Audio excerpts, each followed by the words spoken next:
Hello my dear students, देखो ये बड़ा प्यारा क्वेश्चन है। ये 9.3 का एक्सरसाइज 9.3 का क्वेश्चन नंबर 3 है।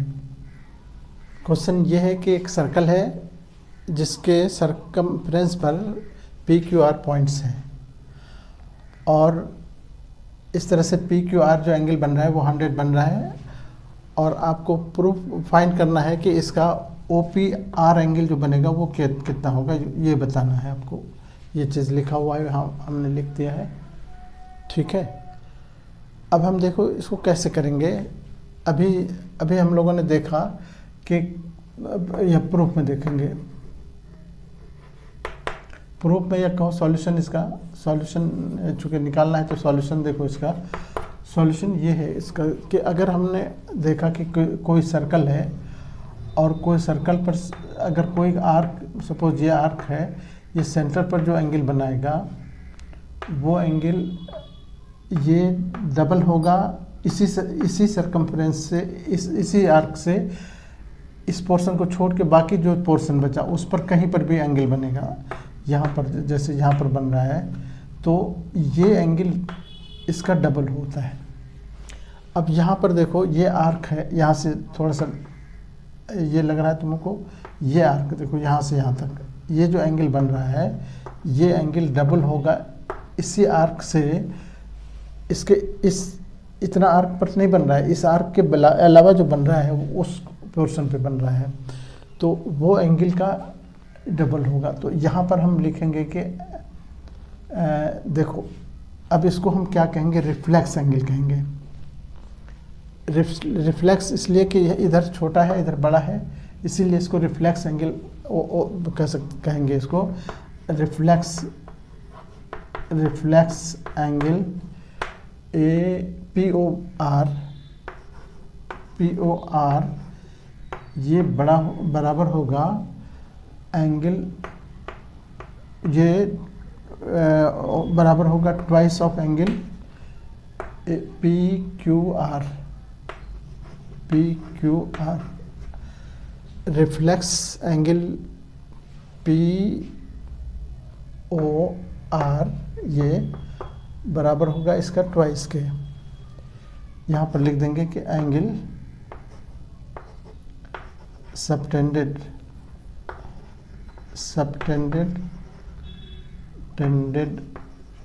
by an arc at center is double the angle at circumference।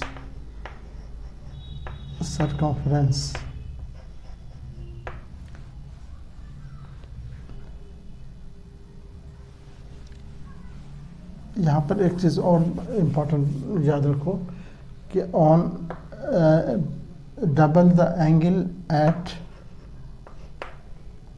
Circumference नहीं लिखेंगे बल्कि लिखेंगे एट अल्टरनेट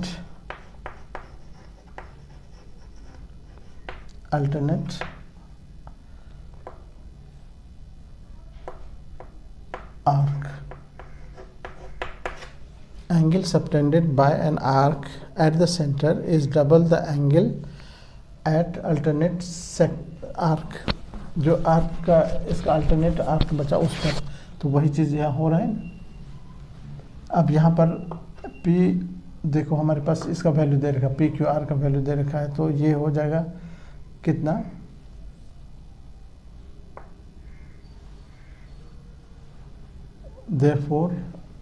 देयरफॉर यहाँ पर लिखेंगे एंगल रिफ्लेक्स एंगल का, तो इसको रिफ्लेक्स एंगल POR, ये POR ये बराबर हो गया ट्वाइस इंटू 100 यानी 200 डिग्री। अब देखो रिफ्लेक्स एंगल और ये interior angle, now since angle POR plus reflex angle POR, ये दोनों मिलकर होगा 360। अब POR हमको नहीं मालूम है, POR रहने देंगे और रिफ्लेक्स एंगल ये अभी 200 निकालें, ये बराबर हो गया 360 के। तीनों एंगल यहाँ पर पूरे एंगल मिलकर 360 होता है ना, वही।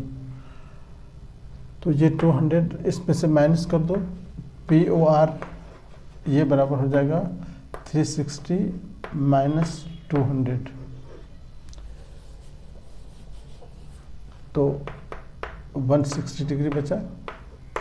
तो अंदर ये हमारा अब निकल गया, ये 160 हो गया। ठीक है, अब हम इस ट्रायंगल में आ जाएंगे।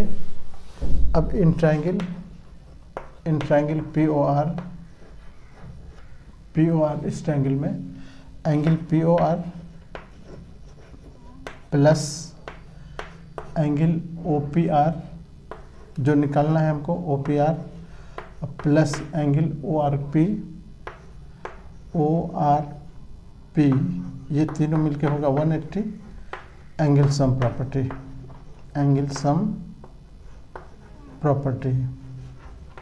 ठीक है ना। एंगल सम प्रॉपर्टी क्या है? तीनों एंगल का सम 180 होता है, तो वही चीज़ हमने लिखा वो एंगल सम प्रॉपर्टी। अब हमारे पास देखो, ये POR हमारे पास अभी निकाल चुके हैं, POR 160 है। इधर OPR हमको चाहिए, एंगल OPR, और इसको भी हम ORP को भी एंगल OPR लिख देंगे, एंगल ORP। देखो ORP को हमने क्या लिख दिया, ORP नहीं रख के हमने लिख दिया OPR। क्यों लिखा भाई? 180। अब OPR और ORP को लिखेंगे, सिंस OPR ये एंगल बराबर है एंगल ORP के,